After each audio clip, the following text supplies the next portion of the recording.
Still do 7 NUFC Matters shows for free a week. But if you want to support the channel, there are a few ways of doing it.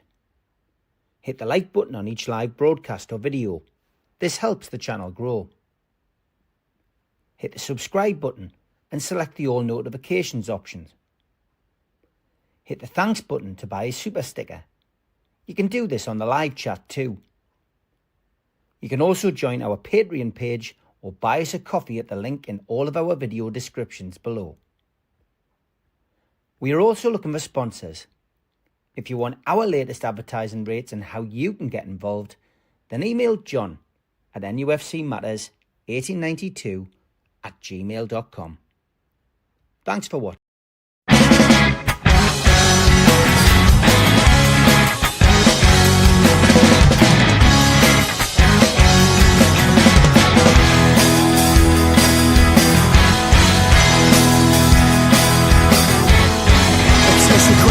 Taste with you, well, you've gone sour. You want the world plus everything, but you won't work an hour. And now your questions are kept creeping, and you're going buying flowers. You throw away the dreams we had, boy. I wanna allow it. I said we're gonna fall out. Let's see you get out. I think we're gonna fall out. Just shut your mouth.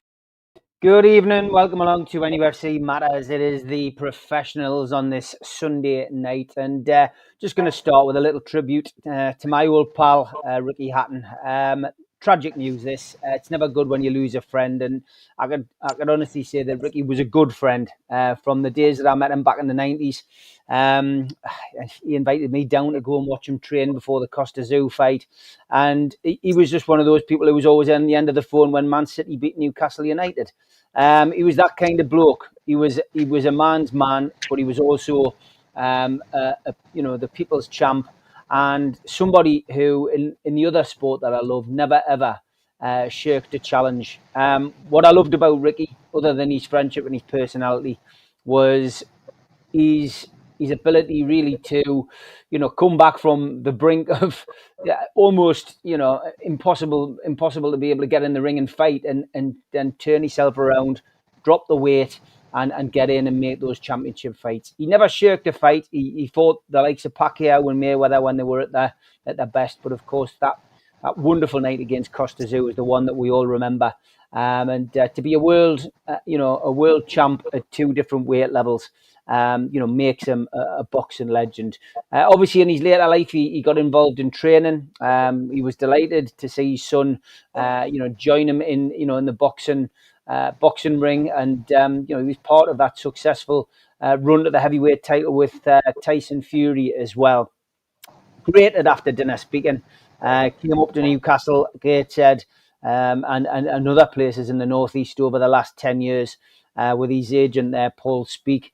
And that was the last event that we did together only a few years ago. And we were actually planning to get him back up here next year, which, it makes this all the more so sad. On the anniversary of his fight against Costa Zoo, he was kind enough to invite us down to Manchester, down to the warehouse, and took me pal Mark Stevenson down. He invited all his mates to go and celebrate that anniversary of that fight. He had the Happy Mondays and the Stone Roses on, and it was just a wonderful, wonderful night in Manchester. And he made sure that he came round and spoke to everybody and thanked everybody for coming, which again is a testament to the man. I'll leave you with one little story about Ricky. We did have a few nights out, as that photo probably shows. I'm certainly not compass mentis on there. I probably had a bottle of Malverno or two. But we did end up going out one night on the quayside after an event. We went to Tuk Tuk first, which was a good night, it has to be said. We got well looked after in there and well served. And as the bars closed and the nightclubs closed, there was nowhere to get a drink in Newcastle. Paul Speak headed back to the hotel, left me with Ricky, and Ricky says, there must be somewhere in Newcastle, Steve. He says, I've been here before, I'm sure there is. So anyway, we get in a taxi, we head down to the quayside, and only a short drive from Tuk Tuk. And he says, pull over, driver, pull over. And he gets out the car, and he gets out, and he whistles basically up to the window at the Aiken side. a pub which is still on the quayside. And he whistles again and he bangs on the window, and the window opens upstairs. And at the time, there was a landlady of that pub, and she looked down and he went, "You all right, pet? Is there any chance of it? Any chance of it? One for the road?" And she went, "Hey, Ricky, you bugger." And she put the window down. She came down and she unlocked the bar. And there was me and Ricky and two other people. And we were in there till 7 o'clock. She closed the curtains in the ache inside. And we had an after hours drink. Only Ricky could do that in another city. But he's going to be sadly missed. The outpouring of emotion, grief, tributes, etc. on social media has been no surprise. And lovely tribute at the match as well today. Manchester City, of course, taking on Manchester United. Gone but never forgotten. And may he rest in peace. My thoughts and everybody at NUFC Matters thoughts go to his mum, his dad, his family, his kids. It's such a tragic loss. And I will just put a little sub line at the end of that if you do feel depressed or down, make sure you talk to somebody, pick up the phone and speak to somebody. There's always somebody at the other end of that phone, but don't ever bottle it up and be alone, because that is the worst thing you can do. So just a little epitaph at the end of that, really, for Ricky. But God bless you, mate. Thanks for all the good times. See you on the other side. Okay, let's get back to the football. Newcastle United took on Wolves yesterday, Stu. A 1-0 win for Newcastle United, with Big Nick getting the goal, which was absolutely fantastic to see. I think I made a point of saying on here a couple of times that he needs to get off to a flyer, get off to a good start, and a goal would be ideal. And he got it. Wasn't a high-scoring game, never could be with the way that the game panned out. But another clean sheet, a 1-0 win, and our number 27 getting off to a winning start. Well, it was perfect for him, wasn't it? And I just wanted to echo your thoughts first, Steve, on Ricky Hatton as well. I met him a few times because I'm sure, as you well know, he used to love Cup to Tenerife, and genuinely he was the life and soul of every event he was in, whether it was an event or whether it was just in the bar relaxing with his family and friends. And some stories are best not told, should we say. As you know, I've just been in Dubai with Mitch, and I found out just before I got on the plane this afternoon. And it's been in my thoughts since. And you summed it up perfectly when you called him the people's champ, because he was. And may he rest in peace. So I just wanted to say that, and then I'll talk about the match. The match yesterday is something I think that we're going to have to get used to, because teams will come with their spoiling tactics, and Wolves set up stall. It was very stop-start, wasn't it? There was a lot of free kicks, a lot of kicking the balls out and everything else, anything to take us out of our stride. Yet I think we showed a wisdom that we might not have done last year or the previous year, where we knew how to get around it and we could see the game out. There was some outstanding performances, but what was for me was that you got the spine of the team, starting with Pope, and then I thought Shaw was exceptional yesterday. Tonali head and shoulders above everyone else, as he is most weeks. And then, as you mentioned there, for Nick to come on and score on his debut, well, not to come on, he started, but to score on his debut, it must take a lot of weight off his shoulders, because it is one of those where if it goes a game, 2 games, 3 games, and he's not a natural scorer, he's not there to be the number 9 banging in all the goals.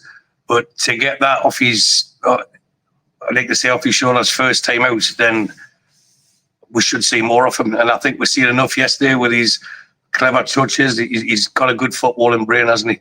And he belies his size and stature for the way he plays football. And it's very good for us, I think. And to the point where, as you can see, Mitch is now modelling himself on his hairstyle and facial hair. So he's got a fan in Mitch, and that's good enough for me. A lot of people asking about the foul on Barnes, did you think that was a penalty? Well, I was standing next to Mitch. We might have been swaying at that time because we're at a brunch. We've been at a brunch previously, but It's a foul. Now, but when it's checking a possible red card, just because it's not a red card doesn't mean it's not a foul. You know, and that's the inconsistency that grieves everyone on a weekly basis now, isn't it? So at the end of the day, for me, yes, it was. He kicked him. It was a foul in the penalty box, which is a penalty, and that wasn't given. Now I think a red card might have been a bit too harsh, but the penalty certainly wouldn't have been. But it seemed to be checked and then dismissed quite swiftly, didn't it? Yeah, it certainly did. It certainly did. Mitch, thoughts on the match yesterday? I mean, a win's a win, Denise is saying in the chat. Absolutely. Oh, you're on mute, mate. You're on mute. When I was talking to you guys on Friday, I was like, right, look, let's get 3 points and then build from there. Win by any means. We certainly did that. Reminded me a little bit of some of the pre-season games, particularly the game against Tottenham pre-season, where we seemed to wake up after 12 minutes and suddenly realise we were playing a game of football. That, again, was something that was evident yesterday. I think, you know, when you talk about players, Tonali head and shoulders, like Stu rightly says, we could have maybe got a bit better out with a couple of the other players, but at the end of the day, it's 3 points. First goal for one, you centre forward, and we're taking that's something to build on. And I think that's all we needed going into the game against Barcelona through the week. We don't need to get the players up for that. We don't need to get the fans up for that. So I think going ahead was vital to get the 3 points first. And had it been a vintage performance and an absolute barnstormer, then that would have been an added bonus. But it wasn't. We'll take 3 points and let's go. I think plenty to take out of it, plenty to build on. I get annoyed with simple mistakes, you know, like Barnes for the goal that was ruled offside. When you're the widest person on the pitch, you should not be being caught offside. Bit like the Burnley penalty today. What that midfielder was doing, jumping with his hand out like that in the box, particularly against Liverpool. You know it's only going to be one decision made. So what are you doing it for, you brainless moron? If I was his manager, he'd probably never play for me again. I think I'd be telling him to get his agent to find him a new club in January. Because, I mean, that's just brainless. It's cost his entire teammates all the work that they put in. But again, we're talking about VAR again, and there's plenty to talk about with VAR. Something I'm doing for the next fanzine. I dug out an article I wrote for the Sports Journal out here in 2018, I think it is, just as they were introducing it. And has it changed? You know, the only thing that's changed, the technology's better. You know, we've got technology that can tell you whether you're a foreskin's width offside. And it's accurate, and everybody knows it is. But is that in the spirit of the game? Is that in the way that the rules are written and intended? But what's certainly missing is a fair and even application of all the rules at all games by all officials. And the problem's still the officials operating it. It's not the technology. Again, Liverpool game today, that second challenge, I know it seems to be a split 50-50, whether there was a red card, whether it should have been a second yellow. I think it was, personally. But I can see why other people say otherwise. But then, if you look at the Liverpool goal when they score the penalty, there's a Liverpool player about 3 yards inside the box when Salah hits the ball. Now, we see them pulled back sometimes. Yeah. What we need to be saying is they either are all pulled back or none of them are pulled back. It's one or the other. You make your mind up. You can't inaccurately and therefore not in an even-handed way apply the rules because it gives the opportunity for people to talk about, well, you know, is there bias? Is there one rule for one and another for another? And the officials aren't helping themselves. VAR is not the problem. The technology is fantastic, actually. It's probably better now than it's ever been. It's the absolute fuckwits operating it. And then the people who then want to interfere, making their mind up about what they're going to stick their nose in about and not. I think everything that was referred to VAR yesterday, both ways, by the way, was dismissed within seconds. Might as well have not been there. It might as well have not been there. People want to know why we get frustrated with it. It's that. It's not the technology. It's the uneven an unfair and random application of it. And you can see time and time again that foul on Barnes, I think in many other games would have been given by VAR, and for some reason they decided to just within a matter of 20 seconds it was done. No, there's nothing to see here. I'm sorry, the more I see it, the worse it looks. Yeah, I would agree. I mean, it was a funny day yesterday. I don't know what it was, but the atmosphere straight away as you walked in the ground, sometimes you can tell what kind of game it's going to be. But, the opening exchanges, which saw Nick Pope pull off 2 wonderful saves, really set the precedent for that first 20 minutes. And Newcastle did well to dust themselves down and get themselves back in, because they could have found themselves 2-0 down there. But they didn't. And they ground away back into the game. It was interesting to hear their manager at the end in his subsequent media interviews complaining about bookings. And I had to watch the game back because he was right. And this comes down to what you're saying about inconsistency. The first challenge for at least 3 of his players registered as a booking for the Wolves players. And you could say, well, it happens to us. It balances it out over the season. But he was trying to say that actually spoiled their game a little bit, But I think you guys are right. I mean, look, we're gonna have to get used to this. This is the kind of game last season Newcastle wouldn't have won. This is the kind of game that we said at the start of the season. If we're going to have any chance of qualifying for the Champions League, we need to be playing against the teams like Wolves, Bournemouth, Fulham at home and winning, finding a way to win, not lose games, not draw games, but win games against them. I don't think Wolves will go down. And I think Shea Given said that last night on Match of the Day. I agree with Shea Given. I don't think Wolves will go down. I think there's enough there to suggest that they will score goals and get out of it. It'll be tight, but I think they'll get out of it. So I think that was a good 3 points yesterday. The crowd weren't up for it. Maybe they were keeping themselves for Thursday night and Barcelona and all that will go with that. It was interesting as well to see in a game like that who was sitting around me, because obviously, a lot of the people in my section, we have season tickets, but there's a vast section behind us which are all on the day kind of corporate purchases, and it's changed. It was another all change scenario. I won't name them, but there was another couple of fans. I'm not going to say famous fans, but fans who clearly don't have season tickets and whatever, who were sitting in seats which aren't corporate. So there's clearly still seats in there which are getting put aside for people, which I found a little bit bizarre. But yeah. You'd think, Steve, on the back of this hoo-ha with the school tickets. Yeah. I was going to say the word school kids from Dundee, Steve, with it. No. Somebody would pull their head out of their arse and say that ticket office and act. Yeah. Because it doesn't matter how hard they try, we see you.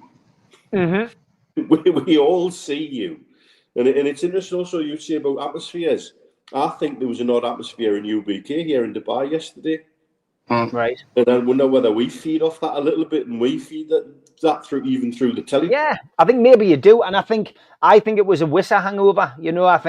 I think we all felt, the way that it's been playing out, that Wissa was the first kind of selected striker. He was the man who was going to get us the goals. And I think the news that was filtering around St James's yesterday was that he could be out for the season. It could be an ACL. There was quite a few people feeding that story out. But of course, the good news is he's, it's good as an injury can be, but he's only going to be out for maybe 5 or 6, maybe 7 games at the most. He'd be back after the next international break in October. So maybe that had a part to play with it. But it was just, maybe it was the aftermath of Isak, Stu, the first time we've all been together since that. So it was almost like starting again. And the game didn't help. I think that was probably it, I also see, I think, with Wolves losing the first 3 games, and we have genuine hopes of getting into the Champions League again, whether that be in the top 4 or 5th.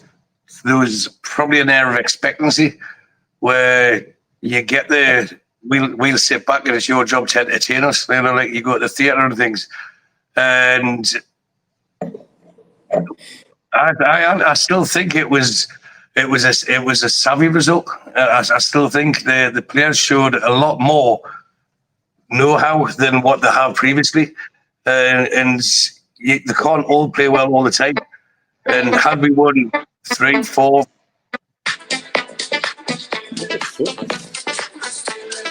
Yeah. what was that? It wasn't even that good a point. No need to play music anyway. But I think had we scored 2 early goals and won 3, 4, 5-0, then all's well and good. But sometimes I think the players and the management would probably take more out of yesterday. The way they had to battle, but the way, and I used the word savvy and know-how before, but the way they showed that to grind out the result, and it was in your face, and it wasn't a great game to watch for the neutral, and for us as fans, you're still thinking they're gonna sneak one, but that's just the Stockholm syndrome that we've often mentioned in the past. They never looked like scoring really in the second half. Excuse me, and we did control it. And yes, of course, it'd be nice to blitz these teams away, and there will be teams that we will blitz. But for me, it was good to see when we're not playing well. I mean, if you take Sandra out of it, we've seen Tino, who I think is, and I mentioned it last week, they need to get him and Hall and Tino on a longer contract. If you think they're going to be playing for you in 3, 4, 5 years' time, you get them nailed down on a contract now before he even gets close to the next transfer window, and they'll sign it. But Tino probably had his, I don't want to say worst game because he still plays well, but it was one that was like lesser spotted straight passes off him. And because he set his bar that high, he just had an average game yesterday. He didn't have a bad game. He had an average game. And that becomes a bad game, which shows what a quality player he is. And when you have players like that who he didn't let it affect him. You know, there's a couple of times he got caught with possession. A couple of times he knocked the ball where he shouldn't have, or he passed it to where he thought the player was going to be. Yeah, he still kept his head up and he still kept going. And that's what we want from the players. If it'd be great to win well every week, but if you can't play well, win. And that's what they did yesterday. And we could look at that. Imagine it could have went the other way. They could have played that bad and got a draw. And then we're like 0 wins from 4. And, you know, the doom-mongers start coming out. But now we're sitting, I mean, I don't know how the table looks after today. As I say, I've been travelling, but we were sitting 9th last night, I believe. And we've got a chance now. We've got a springboard to the table. Normally sorts itself out after like the first 10 games. And we should be in the European places after that. And this is the start of where we want to go. And we as fans, even yesterday, even Friday when we were sitting talking to Mitch, we weren't really talking about Wolves that much. We were talking about Barcelona. The players will be no different. No matter what they say, they'll be thinking, I don't want to get injured for this game. I'm not missing this one, you know, and that will be on their mind for most of them because they're human beings, apart from Denali, who is quite obviously a robot and just keeps churning out these top performances. So I'm not too disappointed with the performance, and I'm happy with the result yesterday because we should always be happy when Newcastle win, and they won. So if they didn't play well and won, we should actually be happy with that because we've played well and not won in 2 of the 3 games before that this season. So sometimes you've got to take it that way. Yeah, if Manchester City beat Manchester United today, which they're currently doing, it'll be 10th place for Newcastle going into next weekend's fixtures. So that's not bad. I'd rather it stayed like that as well, just so I can text Melly, mind the gap again. I've already done it this week. Stu, I just want to ask you just a little bit about the ticket and stuff that we talked about on Friday, because you'll have heard the programme, I'm sure, by now. And what was your feelings on all of that stuff that came out over the course of the week? I thought I'd morphed into Mr. Hasty's body because he come out with a speech that would have been straight from something I would have said, and I was applauding it. I didn't go for a walk on Saturday morning because it would have been a stumble, but I did listen to it. I did go for a swim to freshen up, but then I was listening to it, and when Steve was saying, it's like insulting our intelligence, isn't it? Do we really think that 45 fans in one row in the Gallagher had said, right, lads, we're going to sell our tickets for this game? All of them agreed. it really is insulting our intelligence, and the fact that some people bought it and then started defending the club. Oh yes, they're going to expel people or kick them out. And I know Mitch mentioned it with the semicolon and stuff. It's like there were two different sentences, but they were playing on the fact that people would read it as 45 tickets up for grabs. We've got rid of 45 people, and for me that is insulting. And I do hope the new CEO clamps down on it, because the problem's not with the fans. The problem's with the people who have been in the club for a long time. And if you want us to name names, I'll start naming names, but it's probably best for the channel that I don't. There is clearly an issue there where people haven't moved on or incapable of moving on. And one of the common phrases used these days worldwide is like, read the room. They're not reading anything. And we're in a situation where the clamour for tickets, you've seen that at 110,000, and I don't want to go into the stadium debate either, but that's not 110,000 people trying to buy a ticket. There's probably about 30,000 people trying to buy a ticket, people on different platforms and bots, etc. However, there's a huge demand for these tickets. And I know George was right. He said, why couldn't we give it to a local school? It doesn't have to be a private school. But Mitch and myself did discuss this on, I think it was Friday night, Mitch, why that school. And, you know, there's a lot of people who become MPs, etc., get educated in Scotland. And I think they're looking at long term. Oh, well, I remember going to Newcastle as a kid. There could be sponsors once they become CEO of a company. You know, there could be people who buy boxes and things like that. But for me, it's not just insulting, it's negligence on the people who are making these decisions. Or do they know Newcastle, the people who are making these decisions? Do they know what it means to the supporters to have an opportunity to go and watch Barcelona play at St. James Park? And then even if they do, then decide, I'll tell you what, I'll give 45 tickets to no one irrespective of it's a school. It could be a company, it could have been Dubai Mags, it could have been Scandi Mags, it could have been anyone. But at least someone with an affiliation to Newcastle would have been better. Or the best thing for me, it would have been general sale and let people queue up like we did in the old days. And it's first come, first served. There's tickets there, and let people who bleed black and white get inside that ground rather than people on a jolly. And for me, it just stinks off that they were getting extra money per ticket for that game. And that's the disrespect they've got of the fan base. So we're not fans, we're customers. And I just think it's wrong, which I've probably stated on a few times in this little speech here. And I revert everyone back to Steve Hasey's bit on Friday night. It's to even say that 45 people agreed to sell their ticket. If you're a Newcastle fan and your ticket costs you 50 quid, 60 quid, 70 quid, would you sell it for 120 quid? Barcelona? You know, you've been a Newcastle fan for years and years and years and years. And one of the biggest games of a generation, I'll make a few quid on it. Now, there may be people in that situation where the financial enticement might actually, against their better judgment, it might have to fit their circumstances at that time. But 45 people all sitting next to each other? Nah, my name's Stuart, not stupid. So I'm not buying it at all. And I don't think anyone else should. And it needs called out and it needs an investigation. And for me, they should be hanging their heads on a stake for the people who have made these decisions. But the all scurry behind and hide behind, I'll revert back to you. So when I say that, you guys and Mr. Hayes, you'll know exactly who I'm talking about.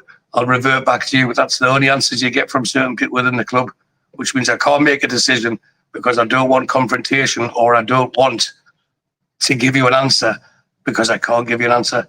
Those tickets should never, for that game, should never, ever have been sold to anyone else but Newcastle people in the city. And I don't live there, but people in the city should get the opportunity whenever there's an opportunity to get inside that ground, but more so when it's Barcelona at home. Well said. We've had our debate on that. Go on, Mitch, did you want to say something else? Another really sour footnote for me on this, and it hasn't been talked about widely that I've seen, but certainly a few people have. There was another school due to bring kids yesterday to the Wolves game, and the message they sent to their families was, on police and club advice, we've been told to cancel the trip for the safety of the children. I beg your pardon. Is there somebody within our club and somebody within the policing of our club thinks Newcastle fans would endanger school children on the back of having tickets? You're having a laugh, aren't you? Is that more the fans are the problem? We're always the problem. It's always us. And that's not right. The problem is you're being caught doing weird shit with tickets. And you're quite happy to hide behind stuff and obfuscate and not put your hands up and own up. Those tickets must be coming from, according to that school, from an official outlet. How do they get 45 together if not? You can't have school kids scattered around the ground, Mitch. They have to be together. Well, exactly. It's another block of tickets somewhere. It might even be the same block that was allocated for that game against West Ham. Against West Ham. Against, you got bloody West Ham on the main, Neil. Against Barcelona, it could be that same block. Was there a block empty yesterday? I don't know. I've not been compass mentis enough after the match to really take any feedback on that, to be fair. But certainly I've seen people talking about it. But, you know, what pissed me off the most was the inference that we somehow, as a fan base, would endanger people coming to our ground in the home end. You're having a joke, aren't you? Yeah, it's bonkers. It's crazy. Hopefully this all gets sorted out now. You know, the Chronicle, of course, reporting that there's going to be a big investigation at the club. It's already underway, so we'll wait and see.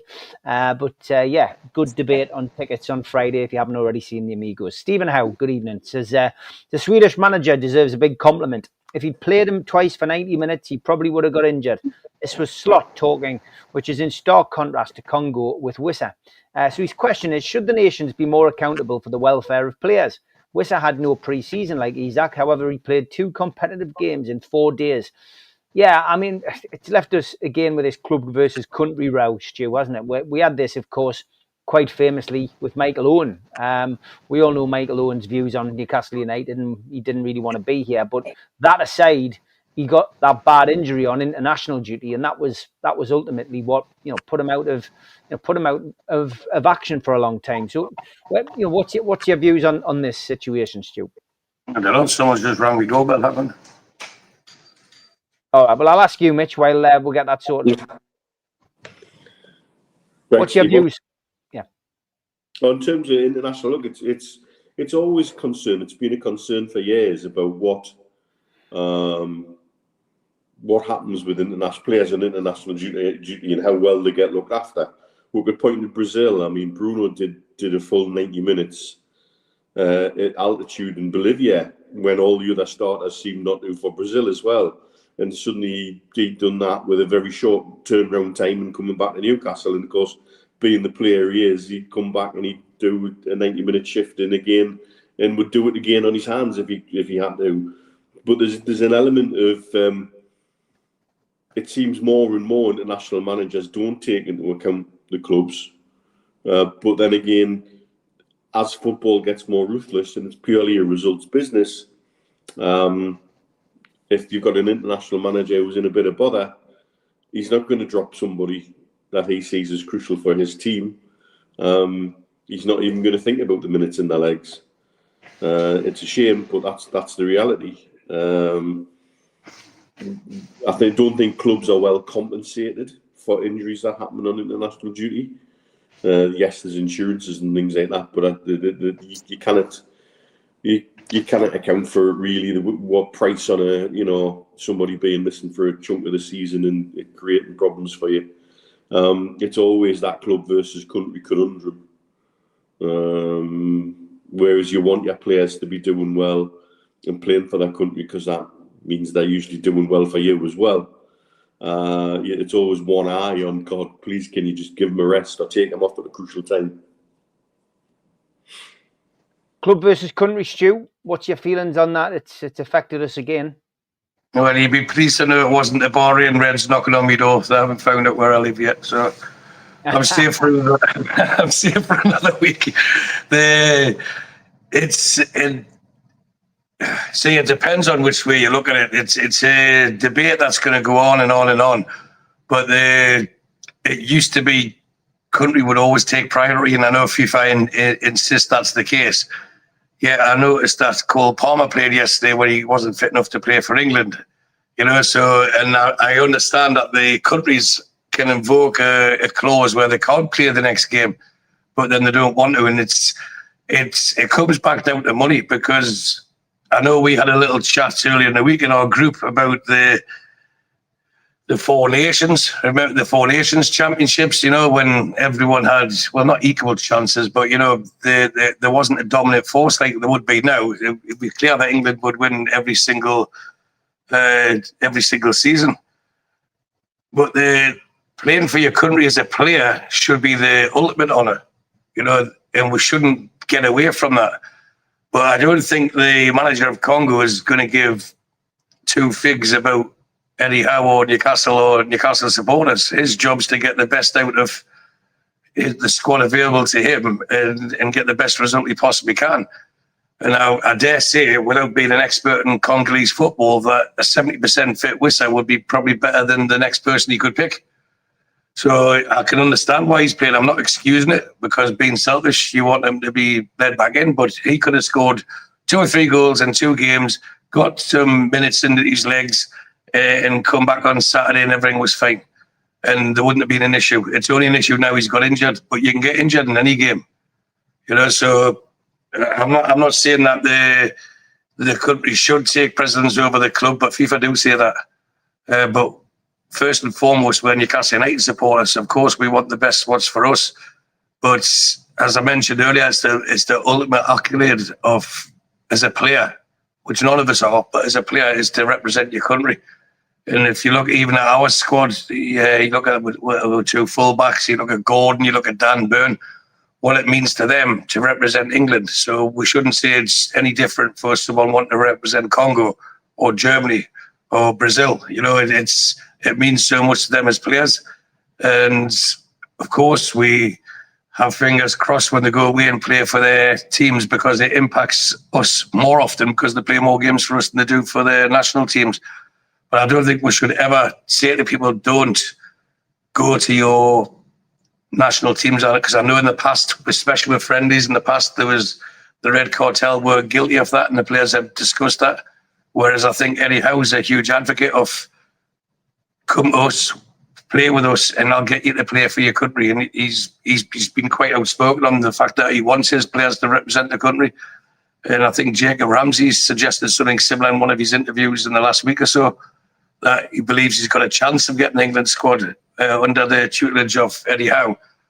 And that's probably as much as I want to say about it, Steve. I don't think we should be too harsh on Congo for picking who is quite clearly one of their best players and trying to get the best out of them.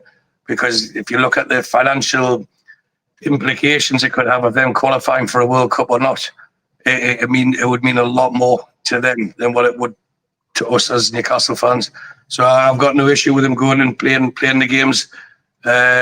Unfortunately, he has got injured. I've got an issue with that he wasn't fouled. He seemed to just get the injury running. But he could have done that in training with us, So sometimes you've got to take the rough with the smooth. And I think long term, by the end of the season, he would have proved his worth for us. Okay, good stuff. We've got time for a question before we go into the ads. John Askew, good evening. He says, are the professionals confident that lessons will be learned from the Isak disaster? Livramento, Hall and especially Tonali must get improved contracts. Pep loves Tino. Get it sorted or else. Do you agree with John's sentiment that we need to get this sorted out? And do you think maybe some of the money that we got from the Isak transfer could be used to maybe restructure, the pay deals that are on offer for those people who are at the club and maybe people who come in? Mitch? It's part of growth, isn't it? We've got to learn many, many things. And one of the most important things is a bit of stability with the new director of football, who'll be there to work with and not in opposition to the manager, to work things like this out and to take things like this off of Eddie's hands. And so I have somebody boots on the ground in the club day in, day out, who's working on all of these things and the longer term strategy. Succession planning for our squad has been horrendous, and it's been horrendous for years. And we need a clear, coherent vision one that's unified with everybody pulling in the same direction, and the director of football appointment, or whatever you want to call him, sporting director, whichever way they want to go with that appointment, is now the most important appointment to make to stop things like that happening again. And what's your feelings on that position? Because that's another question we're being asked. When do you expect the appointment, Mitch? I mean, it's like a crystal ball. I thought it would be soon. Very much like the CEO. We've got one name that's been at the top of the frame for a long period of time. And for whatever reason, that one took time before it was announced officially. I expect that director of football position will be filled by the person whose name's been at the top of the frame for most of the time. But obviously, there's contracts in place with Nottingham Forest. They have recently appointed an overall group sporting director in Edu within the group of clubs that Marinakis is involved with. And so there's obviously a situation there that we need to let play out and extricate them in the right and proper manner. So contracts aren't broken and people aren't going on strike. And so we're not sitting making little snidey jabs at Nottingham Forest the way Slot still is with us, by the way. We do things properly. So just let it play out. I don't think it'll be long, though, mate. I think the signing of the announcement of the CEO was the first domino, and then that then brings the next things into play. All right. I mean, should we start getting people on better contracts, Stu? Is it possible, do you think, with that Isak money? Yeah, just to echo what Mitch has said there. It's talking about the contracts. There's something that I highlighted last week. I've just touched on it before now. But that has to be coming from the director of football. And if you recall last week's show when I said that would be easy wins for him, coming in and getting these people tied down on long contracts. So for the director of football, there's quite clearly a favoured candidate. And I think if they do it right, the favoured candidate would have to me, have, whether it be an interview or a conversation with the CEO, because the CEO is the one that's going to have to announce it as his decision. So it looks like, for me, you'd have to do it again. And I just smiled there when Mitch mentioned Marinakis,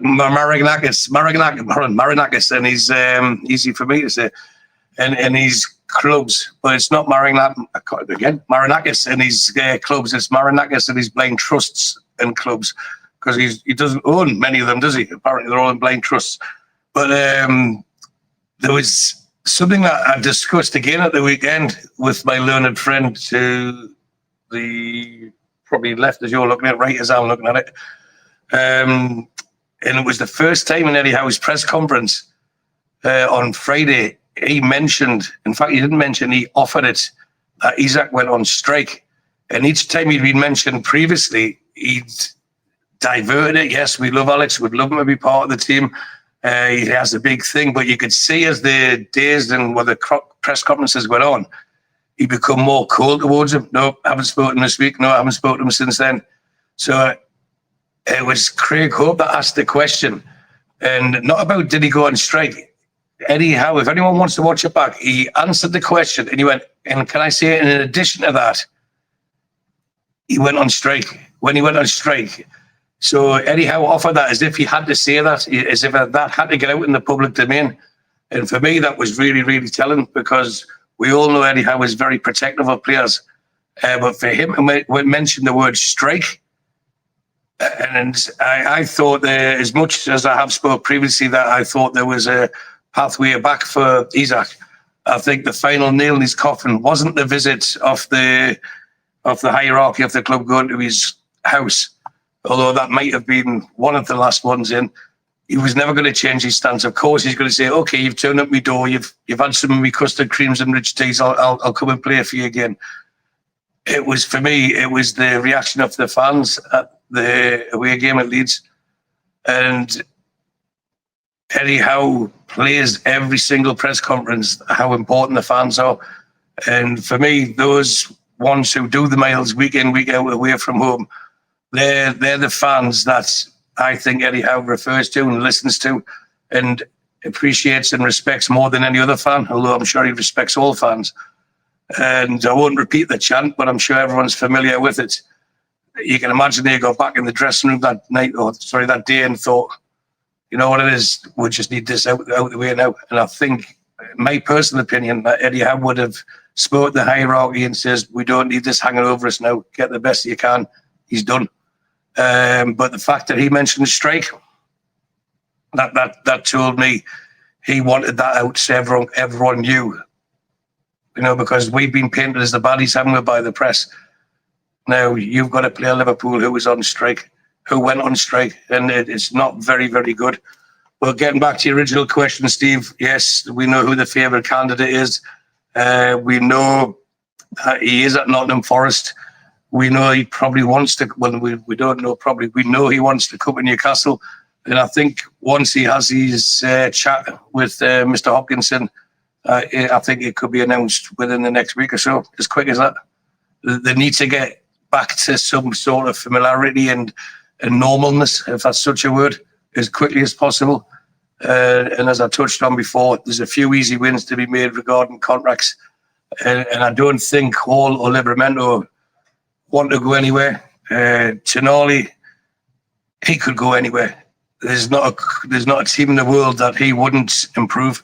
But he can't always be in debt to us because we stuck by him for 1 year.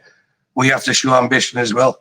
And I think what we've done in the summer, hopefully it's enough to appease him. And then someone sit with him and say, these are the plans that we've got going forward. By the way, here's a big chunk of money. Thank you very much for your service. Long may it continue. And I know I make everything sound simple because that's how I like to look at life. I don't try to complicate it with too much. But to repeat myself, you've got to look at where Newcastle are this season, where they will be in 3 years' time, and then in 5 years' time.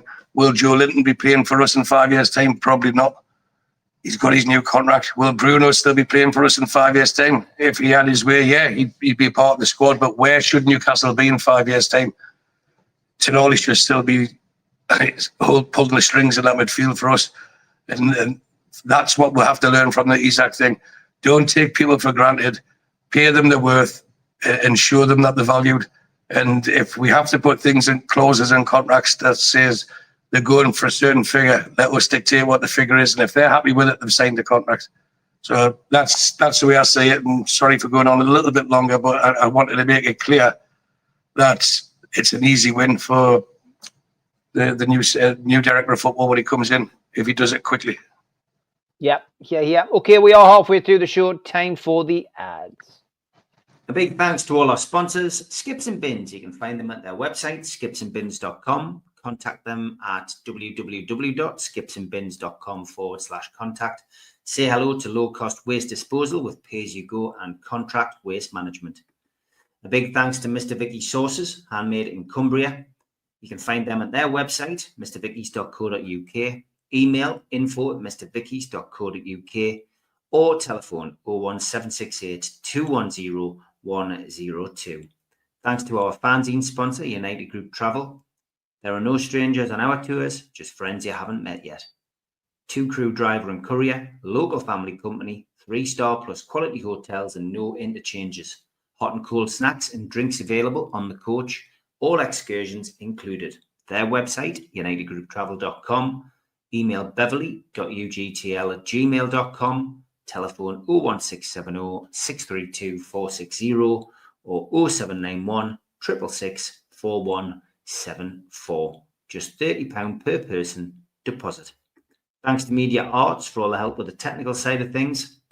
And if you like listening to us as a podcast, you can go to Sports Social Podcast Network or to iTunes, Spotify, or other podcast providers. If you want to support the show, then hit the subscribe button. It's free. We do 7 shows a week. Hit the little thumb up under the video, which is the like button, or click share to share to your social media. You can also join the channel on YouTube by hitting the join button for as little as $1.99 a month. If you want to become an NUFC Matters member, you can go to nufcmatterspodcast.co.uk. It's a £25 one-off fee. You get your pen, you get your badge, a key ring, you get your beer mat and your fridge magnet and your membership card, nufcmatterspodcast.co.uk for that. And we have an event early next year, 13th of February 2026, an evening with Beardsley, Waddle and Gascoigne takes place at the Tyne Theatre and Opera House. To buy your tickets for that event, go to the box office 0191 243 1171 or Tyne Theatre and Opera House.uk. I'm sure most of you are watching, but it is 2-0 to Manchester City, which is Haaland who got the second goal, which is great. And Steve Hastie's in the chat. Good evening, Steve. He is just spreading the news that John Beresford did confirm that Tino Asprilla will be guest of honour on Thursday night against Barcelona, which I think has gone without saying would be expected to see him there. Mozza says, last season Tino stopped me outside the ground to take a picture of him on his phone with the ground behind him. He then returned the favour. Proud moment. There we go. That's a day I met story right there. And let's get back on with the show. Somebody did ask a question, which we didn't really go into it in too much detail on Friday. We can talk about it briefly because Stu and Mitch have been asked here by Derek Sharp. Do you want to comment on the APT climb down by City or Masters? I mean, it was that legal case that they took against them, Stu, wasn't it? That they've now decided not to press ahead with. What did you make of all of that? Again, at the end of a busy week last week. I think that I don't think it was a climb down. I think there was a legal agreement. And I suggested, and I'll just say this as my opinion, that once that was agreed, it was very quickly announced regarding the Chelsea charges. But that would free up the Premier League's lawyers and funds, etc., to be able to go and tackle the Chelsea charges. We've also heard Chelsea's charges were the ones that they, for want of a better phrase, grassed themselves up for. But it's just like you can't just walk in a police station and say, I murdered someone 5 years ago, and they go, okay, no problem, you've told us, so we'll let you off.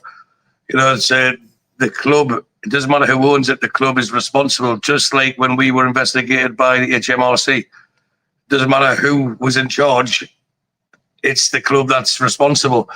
So I think there'll be a case of nothing to say here. Thank you for being so honest, swept under the carpet, and on you go.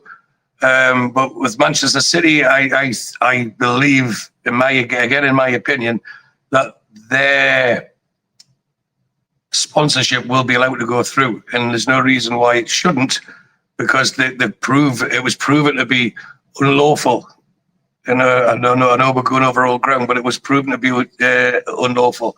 So how can the Premier League ever win that against Manchester City? Even if they decided, or if the verdict was the Premier League are right, they would just keep challenging it because the law of the land says it was unlawful. So they were just going down a blind alley. But for people watching, don't get that mixed up with the 115 charges. It's a totally separate thing. This is for the sponsorship, which should benefit Newcastle. But I really don't want to go down our sponsorship thing tonight. I think I've said it every week about who I felt responsible and how we can improve that front. But for me, the Manchester City, and I don't think it was a climb down from them. I think it was actually a mature consideration and an agreement where, okay, you can get that through. And now if they then decide they'll change the rules after that's happened, the next person who tries to do it, the next club who tries to do it, will just challenge them again. And they would have to back down again because it's been proven unlawful. So it should only be good for Newcastle United. What's your feelings on all of that, Mitch? We didn't really have time to go into it on Friday. Chelsea now in bother as well. You're on mute again, mate.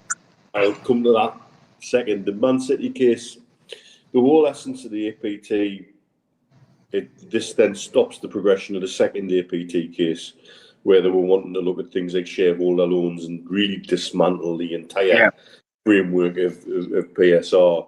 So that's why the Premier League ultimately have had to back down in some way, shape or form. The quid pro quo out of this is, what did Man City get out of it? Well, they get a very big sponsorship passed. Will it be to the levels that they originally wanted, or will it be slightly modified? Don't know. But like what we've said for ages, how can the Premier League, sat in their offices in London, weigh up what a sponsorship is worth to a company here in the Middle East that they don't really know much about, and they don't know enough about the region to understand that. I think the Noon example is the best one for me. Do I expect it to lead to a great big free-for-all with sponsorships, with us piling stuff in left, right and centre? No, because the essence of this is the statement that says we recognise that there's rules and there has to be rules. And so there still has to be somebody assessing this. But however, what this does do is change the benchmarks. It massively should shift the benchmarks. And that ultimately would help us. I've even heard it suggested, is that partly why Liverpool went on such a big spending spree, because they'd heard they were going to be able to modify some of their sponsorships down the line. Makes you wonder, doesn't it? I hate trolling along with conspiracy theories, but the more it goes on, the more I think it could be something in it. With regards to Chelsea, the interesting thing about Chelsea is they seem like they're acting like they can choose their punishment. We expect a fine, oh dear, is that right? And it comes back to the argument. It's going back to pointing fingers at the nasty Russian man. This is all this nasty Russian man. Look what he did. And so again, Middle East money's bad, Russian money's bad, but American hedge fund money's still great. Bingo. The other interesting tack they're trying to say is that there was no sporting advantage. I beg your pardon.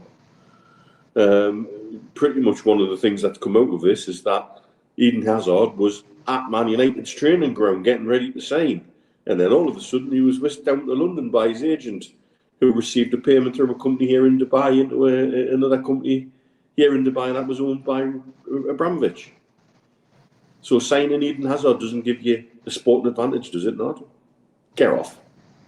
You can't untangle sporting advantage from something like that. And when you look at the levels of these payments, it's 70-odd charges, and they're all related to,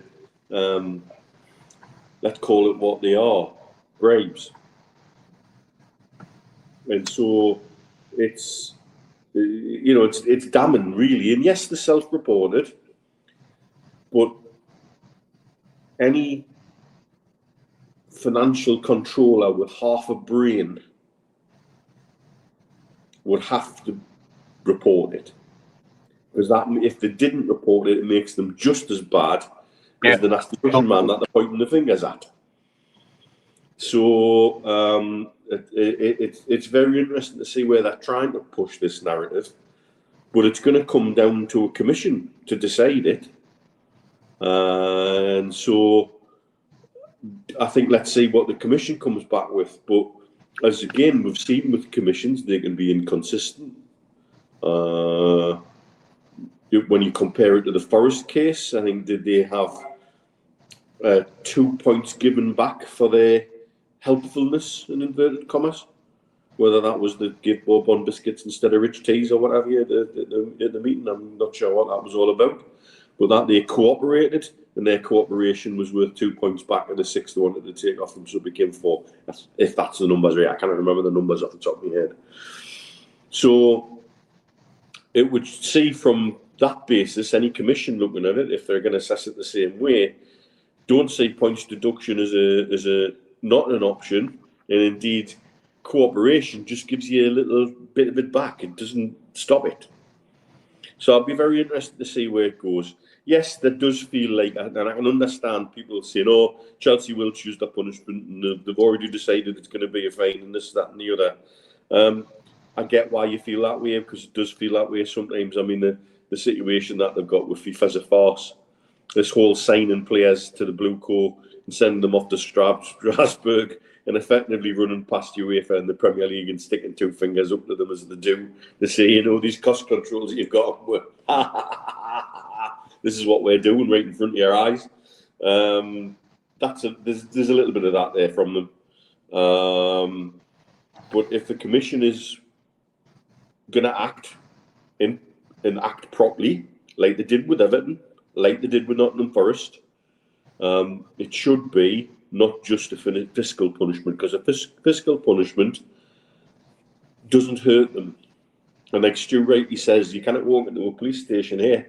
I murdered somebody 30 years ago. Can I just go now, please? No. And that's not the way it should work. But as ever, football continually never seems to fail to amaze or baffle at times. Well, I'll tell you what, Mitch, adding on to it, with the Manchester City, they can justify this reported £1 billion sponsorship because of the position they're in. And that's because they were allowed to spend money to get into that position, to win the trophies, to become a global brand. Whereas Newcastle, from day one on APT1, the Newcastle rules, it was designed to stop us. So that's the thing. So yes, we could improve sponsorships, but not to that scale. You know, we couldn't really justify that size of sponsorship, even though we've got associations or affiliations who would pay it. And we know there's people in this, or companies in this part of the world, that would love nothing more than to be associated with the PIF and pay what is deemed to be over the odds. But for them, the kudos to be associated with them is worth it. And that goes back to what you've just said there, was how can someone sitting in Premier League headquarters decide what it means to that person? But Man City have won X amount of Premier Leagues, they've won Champions Leagues, they've won FA Cups. So they can justify to a point such a sponsorship, even though they seem to be on the decline. With that infinite amount of money coming in every year, they should be able to buy themselves back up, just as Man United and Liverpool did. You know, and round we go again. But Newcastle can't even get on that escalator. You know, we're having to do it the hard way, where we want to get, we'll talk about Meredith skyscraper. We don't get the lift, we have to take the stairs. So we will get there, it's just going to take us longer, isn't it? And we couldn't even come up with a sponsorship deal for half of that and expect it or hope for it to be passed, because it wouldn't be. And that's with the rules they've got in. The only way it would be is if we challenged it. And I think everyone's accepting that there's a reluctance from our owners to rock the boat that size. But that doesn't mean they wouldn't. It just means they're not at the moment. Stephen says the problem is that the powers to be weakened themselves years ago by their sucking up to the cartel, forgetting about the other teams that they're supposed to be treating with the same fair hand. It's a good point. George says, why can't we do hundreds of minor sponsorships? But to be fair, Peter Silverstone's done a hell of a lot of work, and in his team behind the scenes on bringing in small sponsorships. I think people keep mentioning it in the chat, and if you manage to get a hold of a match programme on the day, you will see that there are a lot more again this season. And the advertisers. Steve, sorry, I said that last week though. He started on a blank canvas because we had zero sponsors. It was all Sports Direct and Flannels and House of Fraser. It was all Mike Ashley's companies. So it was a blank canvas, and he would have been purely negligent of his job not doing them. But fair play to them, and credit where it's due. You've got some small sponsors, and it's the big ones that count. And we've talked about it till the cows come home. We know that there will be a new stadium. What we don't know is when, and I don't think the hold-up is at our end. I think it's with the council. Now, whether that's, how do I say this without causing too much, maybe the persuasive figures that would change people's minds or allow them to wave things through haven't yet been breached, because that's not how Saudi want to do things. We don't know, but we all know that money talks. And I think I must have mentioned nearly 2 years ago, you could easily get a company who would want to sponsor the last few years of St. James Park, because it's talked about around the world as a historic ground, a ground of heritage, it's nostalgic. All these words that go with it. And in the last few years of us playing at that stadium, your brand's associated with it. And especially as when I'm going to the Champions League campaign and you're looking at a training kit, the Newcastle players training when they go to even places like Belgium, they'll be on every single sports channel around Europe. And that could be a blazing across their chest. There's so many easy wins they can get. That's why I get frustrated, because for me, it's negligence that they haven't even tapped into it. And I said it last week, Steve, I don't buy into, we can get more in the future. And I give the figures last week. We've had 4 years at 3 million. We've lost 12 million. What, to get an extra 2 million over the next 3 years? It doesn't add up to me. So that's where I'm sitting with it. Yeah, no, thanks for reiterating that for anyone who wasn't tuned in the last time. But yeah, you make a good point. Dave says 4 games, 3 clean sheets and some good saves made. Will the respect for Pope be as loud as the criticism from the fan base, not the panel? He's got off to a good start, Mitch. 3 clean sheets out of 4 is not bad work. You know, Aston Villa, of course, was a tough ask on the first game of the season. Leeds, I think we all expected to go down there and get something, but, you know, a good rearguard reaction and another good goalkeeper performance from Pope.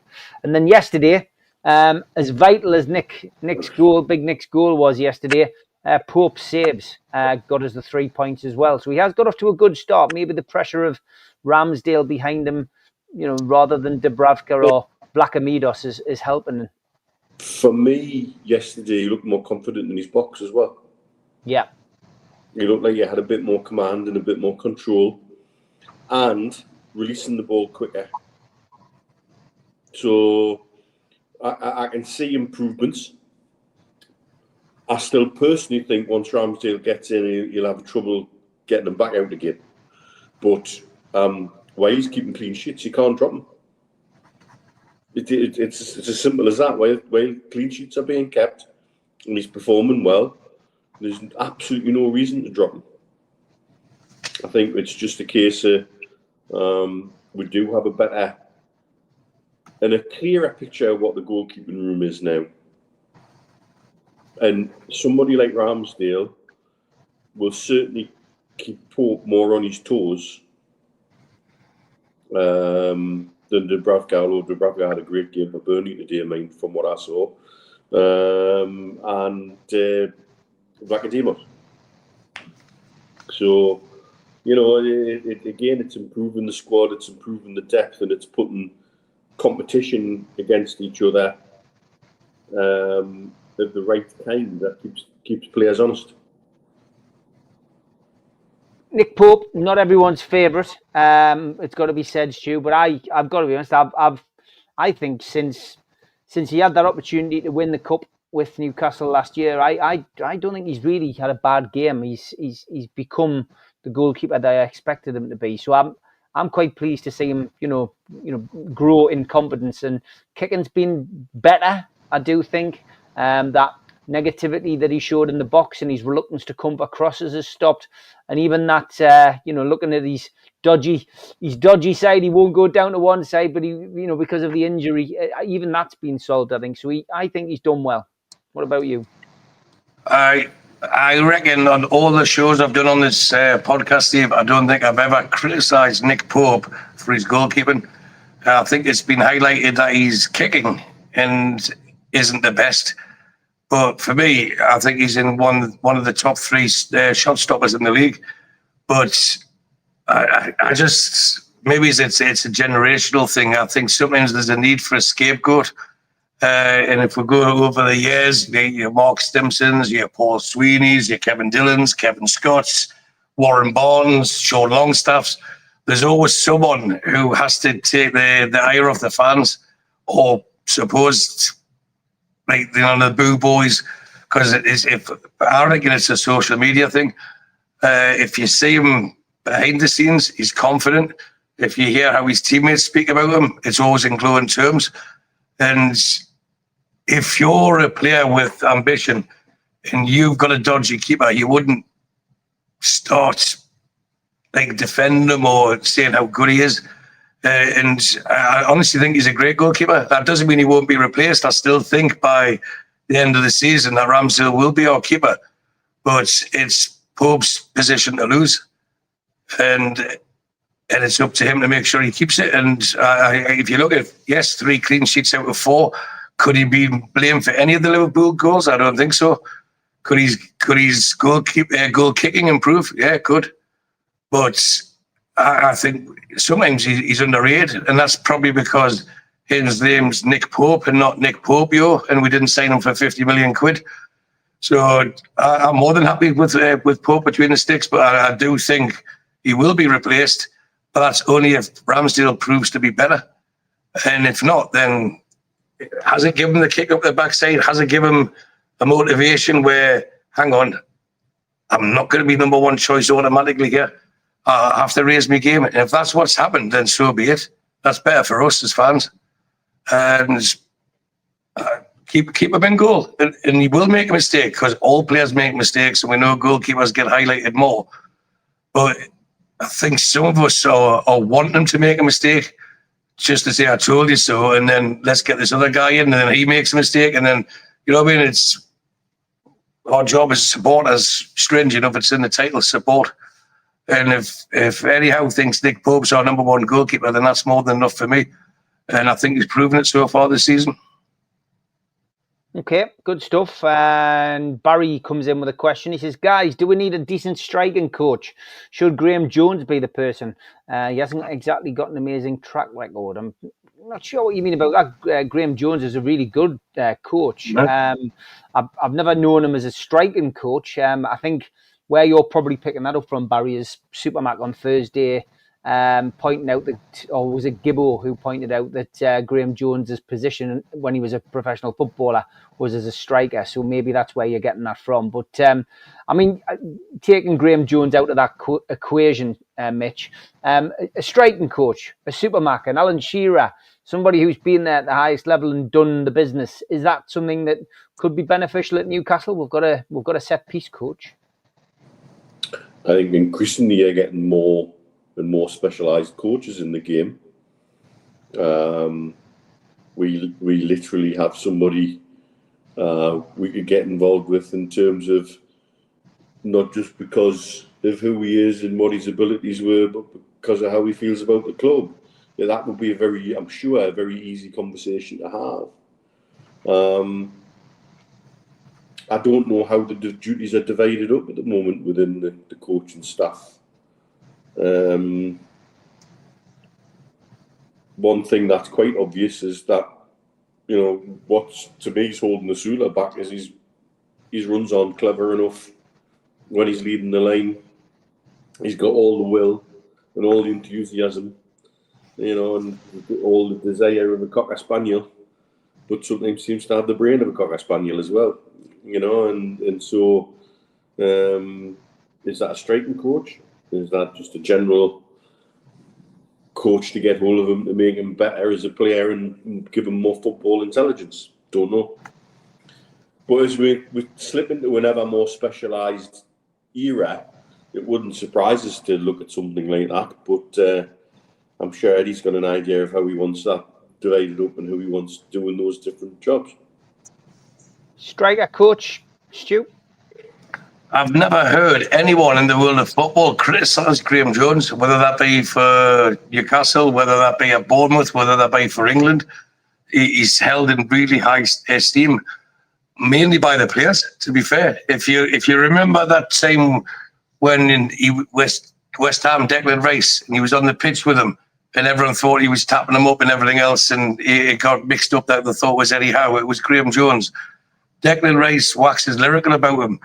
But what does baffle me regarding the striking position is someone like Malcolm, and well, let's move away from Malcolm because he's on the channel and would be accused of being biased. But someone like Alan Shearer, as Rich said, he would happily get involved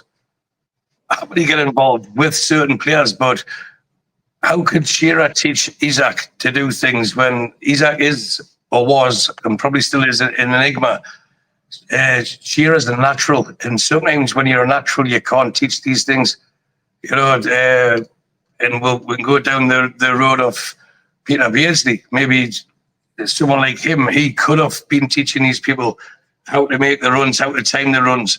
But I don't think we should. Well, I don't think we've got an issue with our coaching squad. I think we've got some amazing talent that doesn't get mentioned enough behind the scenes. But Shearer, even they said, okay, 1 or 2 days a month, come in. And now we've got new forwards, as in Voldemort and Wizard. This is what we want you to do. This is what it means for the club. Give that sort of speech, but then let them play a few games and then bring them in and say, do this. Because no one likes getting told what to do, especially when you're in the top 1% of footballers on the planet to be playing in the Premier League. You know, you have to have a certain amount of ego to do that. And then someone coming and saying, well, what you're doing is wrong. It's a special talent how to coerce someone into saying, you're doing that great, but have you looked at this alternative? But possibly with Shearer, the fact that his reputation is so high, it could actually intimidate people. You know, like, unless I do what he tells me, I'm doing it wrong. And what we don't need to do is overload them with information. But I do agree with what Barry first said, to get people in who are specialities. We've got a speciality for the throw-ins and long balls and free kicks and everything else. So why shouldn't we have a specialist for the strikers, for the defenders? We have goalkeepers coaches. So, but I do know offensively, Graham Jones works on that, and Mad Dog does the defensive side of it, and they get ably supported by the backroom staff. But could it be a case of too many cooks spoil the broth? I don't know. But with Shearer, I would personally bring him in for 2 days a month and say, right, explain to these guys how you did that. But if you looked at the goal yesterday, that was perfect Alan Shearer. That was straight out of his playbook. The way he peeled off the defender and then launched it into the back of the net.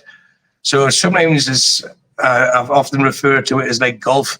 Some things just need to be tweaked, and the more you focus on it, the more your game gets messed up. You know, but give the guys a chance first. If we can improve on it, then why not? But I don't think there's a desperate need to do so at this stage.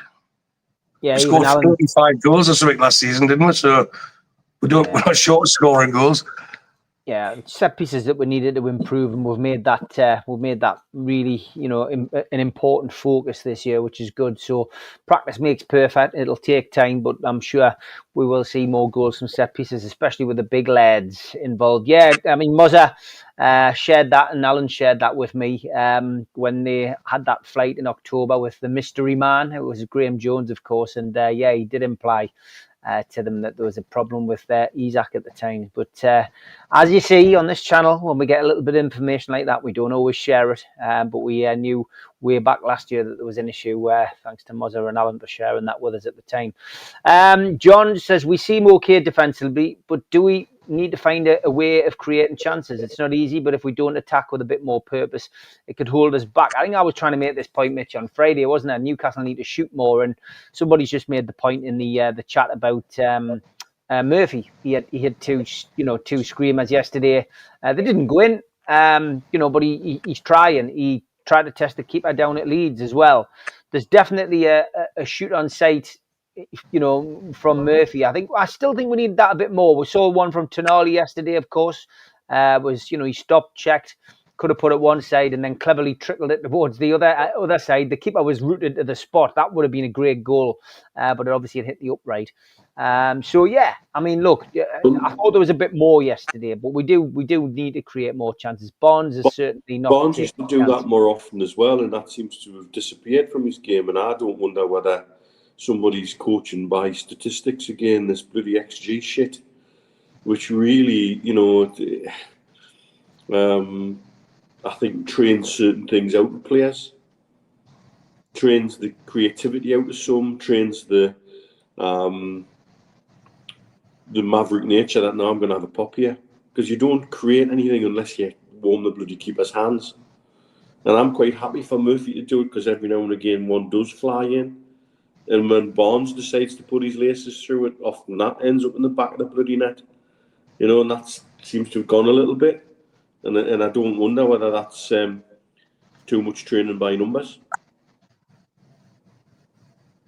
Yeah, it's one of them, isn't it? It's sometimes you can do too much. I think with Barnes, sometimes when he gets through, it's almost as if somebody's invisibly pulling his shirt. He goes down quite a bit as well. There was a couple of chances. I'm just trying to remember the individual chance. Somebody put him through, and it's almost like he's running through treacle. It is disappointing. It really is, because at times he can be a really really good player.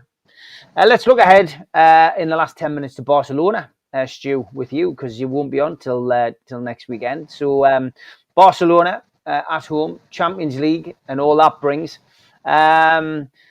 Somebody asked a question, I can't remember who was early on, about I wonder what changes Eddie will make. So We've got a big enough squad now. We've obviously got injury issues with a couple of players missing, of course, Wissa and Ramsey, quite important players at that. Do you think we'll see a bit of squad rotation for Thursday? And if so, what do you reckon he'll do? See, trying to second guess Eddie Howe has never been the easiest task, but now we've got a bigger squad to choose from. It becomes more difficult. But I'm glad he didn't ask us the previous question about the people shooting, because I'm conscious that Mr. George Mitchell's watching. So I had to choose my words carefully. Was, if you don't buy a ticket, you don't win the raffle. And I said raffle, so he's okay with that. But when people shoot in the miss, the groans start. But if you don't shoot, you don't score. But with Barcelona, I think there was an indication yesterday. I suggested that I thought they might have started Hall and Trippier yesterday as the fullbacks to rest Tino, because he's international exertion, shall we say. But now the way that Trippier, who didn't have his best game, and Tino didn't have his best game, would you bring Hall back in and put Trippier on the bench, or do you want Trippier for your experience? And this is why Mr. Howe gets paid the big bucks. So I think that we will see Elanga and Gordon and Voltemade up front. And I know on Friday evening, after you did the Amigo show, I had this discussion with Mitch, and I said I would fancy our chances against Barcelona more if we played them away, where we were expecting to sit back and with their high line. And then, it's not, talking about golf analogies, we used to call it a Sally Gunnell. It's not pretty, but it's a good runner. You just whack the ball, and then one of the wingers go after it and expose their defence because they play with the high line. But the way Barcelona play, they seem to dominate the football home or away, don't they? So I expect Elanga's pace will be in play, as will Gordon, who will come back fresh and with a point to prove, but hopefully not too much of a point to get sent off again. The midfield, because Joe Linton's had minutes under his belt yesterday, and even the biggest Joe Linton fan couldn't have said he played his best game yesterday. Those minutes could prove to be invaluable come Thursday. For me, the big decision is, do you go with the same back four? And I know we've pointed out it's been 3 out of 4 clean sheets, but this is a different proposition. And what we can't do, and again, I highlight James Bunce's role in the squad. Do we flog them until they can't go any further, or do we rotate them and bring them in? But at this stage, I don't think the centre-backs will be changed. But I could see Lewis Hall coming in. Now, had Lamal been playing for Barcelona, I believe he's going to be missing on Thursday. I think he would have stayed with Tino at the right back, because at left back, because him being stronger on his right foot, he's the perfect foil against any wide man who wants to cut inside, as Mo Salah's found out to his detriment over the last few games. But with him not being there, I think that Trippier might actually be the one that misses out at the back. And again, that's just my opinion. But I don't think the team will change that much come Thursday. I think there'll be 2 changes. Lewis Hall will come in, and I think Elanga will come in. Okay. Prediction from you, Stu, other than your 3-1?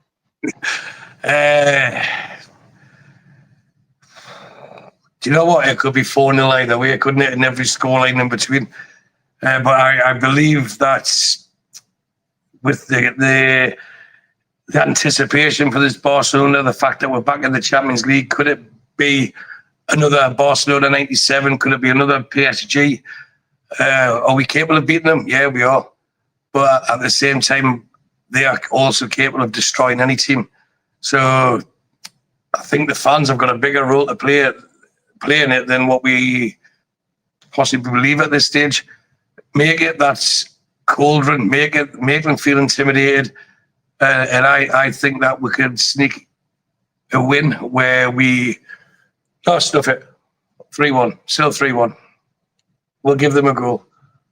All right, 3-1. I've just texted Melly, the new keeper, the new Man City keeper's canny. And then I've just sent him a message about Sesko. Oh, I might have a reply here. I'm not sure whether he'll be able to hear this. Here we go. A good one, good one. That was the turning point. Them both took the shot and Donovan, what a fucking save, mate.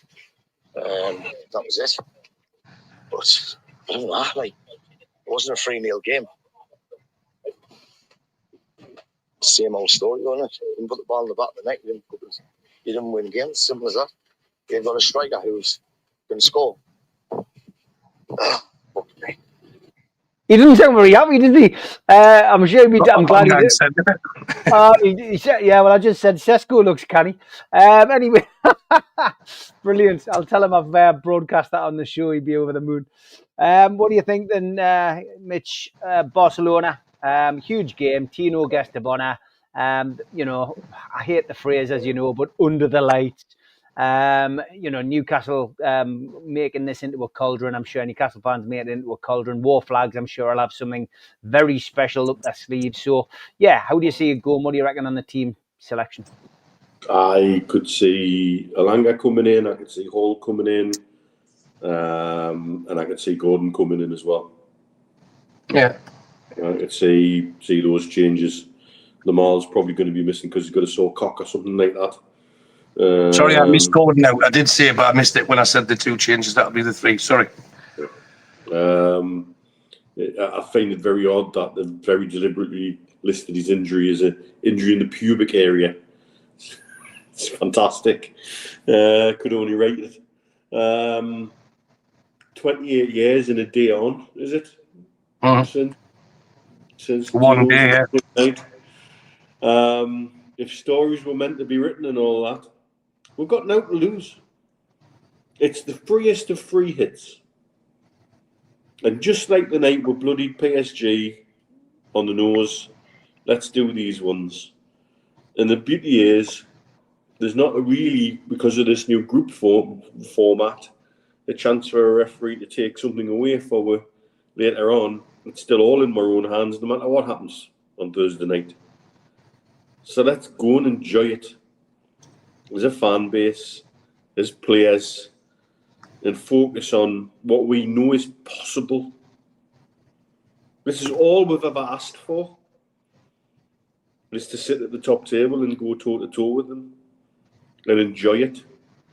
And let's not get too wrapped up in it all and just enjoy it, let the good times flow. And this could be a platform to spring league form on, to do all sorts. So let's just go and enjoy on Thursday. And bring anybody they like. They won't be looking forward to coming to St James's Park. I'm quite sure lots of clubs in pots 1, 2 and 3 were looking at pot 4 thinking, don't want them, because we'll have to go there at some stage and likely be in a midweek when it's, you know, it's not favourable conditions for us, but they're used to it and they love it and they're always up for it. Yeah, it's everything that we can use to our advantage. What's your prediction, Mitch?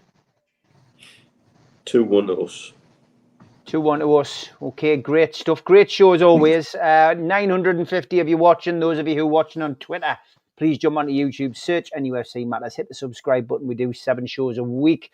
Never take it for granted, so thank you very much. Back tomorrow night, slightly later, 7 o'clock with the fans forum, because I've got a pre-record talk of the tune for Tuesday. So see you all 7 o'clock tomorrow and see you lads next week. Take care. Cheers, everyone. Thanks a lot.